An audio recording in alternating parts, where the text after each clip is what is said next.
भाजप आमदार नितेश राणेंचं नगरच्या सकल हिंदू मोर्चात वादग्रस्त वक्तव्य समोर आलंय। माझ्या वाकड्यात जायचं नाही अन्यथा किड्या मुंग्यांसारखं मारू असं म्हणतात नितेश राणे। जिद्दीने वो वागा, जिद्दीने फिरायचे, काय चिंता करू नका। इथे कोण काय आपल्याला करत नाही, कोण नाही। बघा मी आपल्या जिभेला काय हाड आहे नाही, पाहिजे तर त्यांना बोलतो, त्यांच्या समोर चालून जातो, कोण नाही काय बोलतो। बघून दरवाजे खिडक्या बंद करतात, त्याचा काय गब्बर आलाय। मी पण हिंदूंचा गब्बर आहे, लक्षात ठेवा। आपल्याला वाकड्यात जायचं नाही। अगर एक नितेश राणे असा करू शकतो तर मला तुमच्या प्रत्येकामध्ये अशी हिंमत तयार झालेली दिसली पाहिजे। त्यांना माहिती आहे इतिहासामध्ये त्या दाऊद इब्राहिमला आव्हान देणाऱ्यापैकी हे राणे कुटुंबिय आहे, बाकी कोणाची नाही।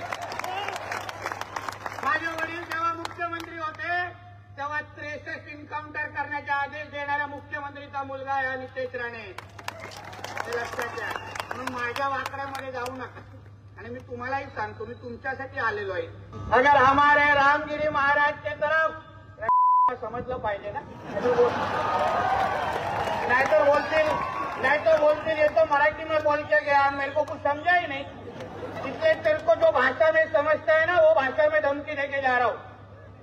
हमारे रामगिरी महाराज के खिलाफ अगर कुछ भी मस्ती तुम लोगों ने किसने भी की तो तुम्हारे अंदर आके चुन चुन के मारेंगे, इतना ध्यान में रखो।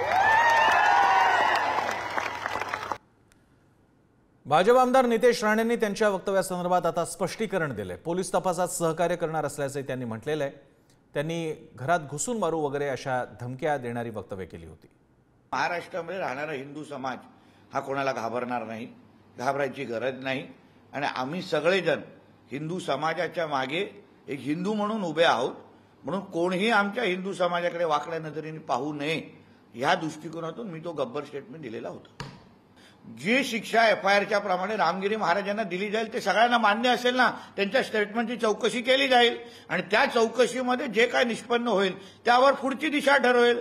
पण तुम्ही अगोदरच अशा पद्धतीच्या धमक्या देत असाल, सर तन से जुदा अशा घोषणा देत असाल तर आम्ही गप्प बसणार नाही। तुम्ही तिथून अशा पद्धतीच्या धमक्या देत असाल तर धमक्या आम्हाला हिंदू म्हणून आम्हालाही द्यायला येतात। हाच संदेश काल आम्ही आमच्या त्या कार्यक्रमाच्या माध्यमातून दिलाय आणि म्हणून आज एफआयआर झालेला आहे। एफआयआर मध्ये पोलीस चौकशी करतील आणि जे पोलिसांना सहकार्य करायचं तर मी तयार आहे। दरम्यान नितेश राणेंना समज देण्यात आलेली आहे, सर्व मुस्लिमांना दोष देण्याची गरज नाही अशी प्रतिक्रिया त्यांचे पिताश्री नारायण राणेंनीच दिली आहे। ऐकून घ्या, मी नितेशशी बोललोय, त्या वाक्यात दुरुस्ती कर बोललो। सर्व धर्माला घ्यायची गरज नाही, ज्यांनी पर्टिक्युलर केलंय ते सगळेच मुस्लिम का अशा कृत्याचे विचाराचे नाहीयेत। त्यामुळे त्यांचं तू समाजाला ओढू नकोस हे मी त्याला सांगितलं, समज दिली।